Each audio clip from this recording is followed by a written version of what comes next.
Si vous aviez, cher Vincent, été noir ou arabe, et si vous aviez fait le même travail en zone rurale avec une bonne tête d'arabe ou une bonne tête de noir, peut-être que ça aurait changé.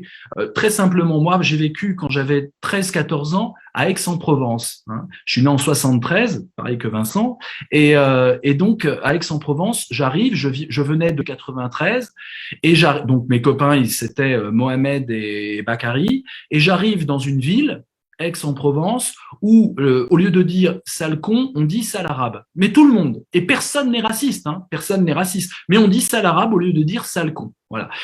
C'est du racisme. Imaginez la tête d'un arabe, j'en ai pas croisé beaucoup à l'époque, mais imaginez ce que c'est comme racisme. Et pourtant, si on interroge les gens individuellement, nous, on n'est pas du tout raciste, etc. Donc, l'haltérophobie, ou plutôt la mixophobie, c'est très insidieux. On doit, je pense, quand on décide de voter extrême droite, on est quand même au courant de ce parti. Il y a eu pas mal d'informations.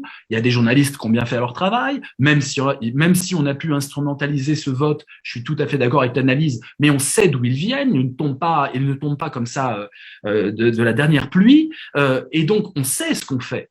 On est conscient de ce qu'on fait. Alors oui, c'est un vote bras d'honneur. Oui, c'est un vote contestataire. Oui, c'est pour emmerder le bourgeois parisien, etc. D'accord, mais on sait ce qu'on fait. On sait à quoi on joue. Je pense qu'il faut éviter, c'est un péril, d'enlever justement le côté moral, le côté mon Dieu, vous souffrez, vous avez envie d'emmerder Macron, alors vous votez Le Pen, c'est parfait pour vous. C'est grave, c'est Alors, dangereux. Là aussi, il faut éduquer, je pense.